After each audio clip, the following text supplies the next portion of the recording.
நாம் இன்றைக்கி என்ன பண்ண போகிறோன்னா வெண்ணெயிலேருந்து எப்படி நெய் எடுக்க போகிறதா பார்க்க போகிறோம். இது வந்து நான் 1 மந்த்தாக சேவ் பண்ணி வச்ச பால் ஏடு. இது வந்து ஐஸ் டியூப். இது 2 மட்டுமே இருந்தால் போதும். நாம் நெய் எடுத்துடலாம். நம்ம வந்து ஒரு சின்ன ஜார் எடுத்துக்கலாம்.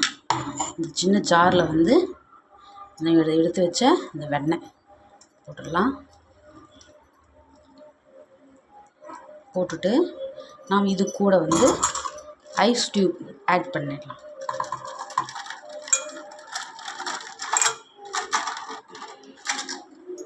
இப்போ இதை நம்ம என்ன பண்ணணும், ஜாரில் போட்டு நல்லா நல்லா ஓட்டி எடுக்க வேண்டியது தான். இது மாதிரி நம்ம ஐஸ் டியூப் போட்டு நம்ம நல்லா அரைச்சி எடுத்துடுறோம். எடுத்துட்டோன்னே இதோட பதம் என்னன்னு பாருங்கள். நம்ம இந்த தண்ணியிலேருந்து அந்த எல்லாம் எடுத்து ஒன்றா சேர்த்தோம்னா இது மாதிரி ரவுண்டாக வரும். இப்போ வெண்ணெய் நல்லா பிரிஞ்சு வந்துடுச்சு. தண்ணியும் வந்துடுச்சு. இது மாதிரி நாம் எடுத்து வச்ச எல்லாத்தையும் எடுத்து அரைச்சி எடுத்துக்கலாம்.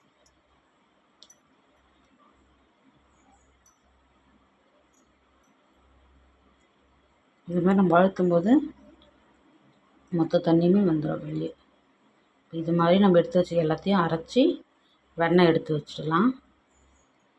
பாருங்கள், அப்படி பஞ்சு மாதிரி வந்திருக்கு. நல்லா பார்க்கும்போதே நல்லா தெரியுது. எல்லோ இது மாதிரி வந்தால் போதும். பாருங்கள், எப்படி அரைச்சதும் திரும்ப வெண்ணெய் நல்லா தெரியுது பாருங்கள். இது மாதிரி நம்ம இப்போ எடுத்ததும் தனியாக வந்துடும். வெண்ணெய் மட்டும் தண்ணி இது மாதிரி நிற்கும். இந்த மாதிரி டைம் கரெக்டான பதமான டைம். இது மாதிரி நம்ம எடுத்துட வேண்டியது தான். இந்த இது உருண்டை ஆச்சு.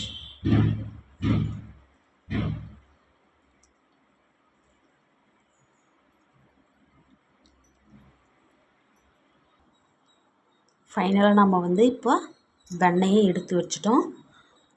வாங்க நெக்ஸ்ட் என்ன பண்ணலான்னு பார்க்கலாம். கடாய் வச்சாச்சு. நம்ம இப்போ எடுத்து வச்ச வெண்ணெயை எடுத்து கடாயில் ஆட் பண்ணிட்டோம்.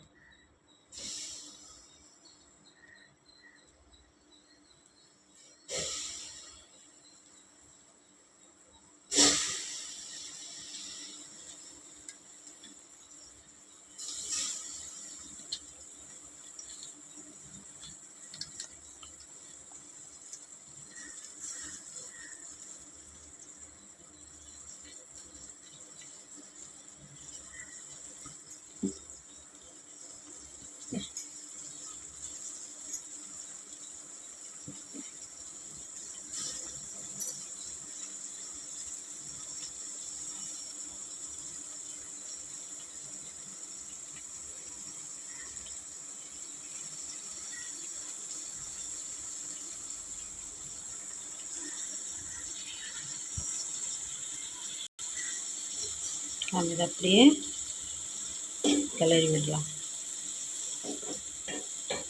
பாருங்கள் எப்படி உருகுது நல்லா எல்லோ கலரில். பார்க்கவே எம்மியாக இருக்குது. நல்லா கொதிக்கட்டும்.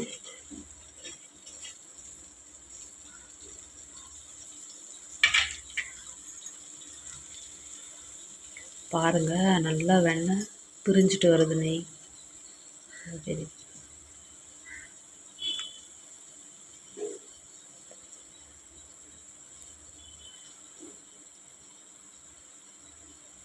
சிம்மில் வச்சுட்டு நல்லா கொதிக்கட்டும். பாருங்கள் நல்லா எப்படி கொதிக்குதுன்னு.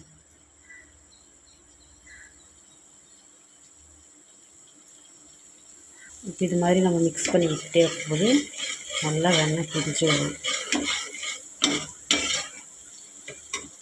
அடுப்பு இப்போ சிம்மில் வச்சிடலாம். நல்லா மிக்ஸ் பண்ணி விடணும்.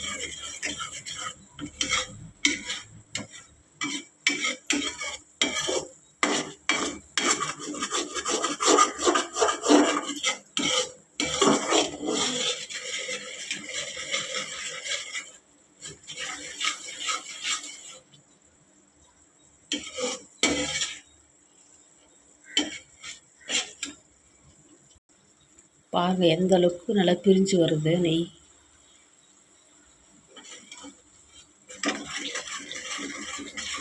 இவ்வளோ ஒரு கலர்ஃபுல்லாக வந்துடுச்சு.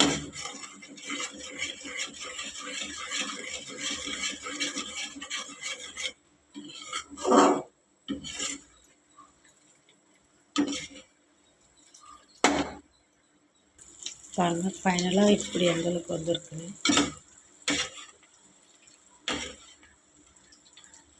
இன்னும் ஒரு 5 மினிட்ஸ் நல்லா கொதிக்கட்டும்.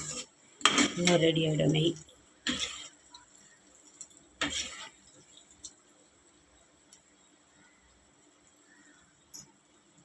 பாருங்கள், ஃபைனலாக நெய் வந்து ரெடி ஆகிடுச்சு. நம்ம இதில் முருங்கைத்தழை போட்டாச்சு. 5 மினிட்ஸ் கழிச்சு பார்க்கலாம். இப்போ பாருங்கள், நெய் எந்த அளவுக்கு வந்திருக்கு நமக்கு. ஃபைனலாக நெய் ரெடி ஆகிடுச்சு. நான் இது மாதிரி தான் பால் ஏடுலேருந்து நெய் எடுப்பேன். உங்களுக்கு இது பிடிச்சிருந்தா லைக் பண்ணுங்கள். நீங்களும் இது எப்படி இருக்குன்னு செஞ்சு பாருங்கள்.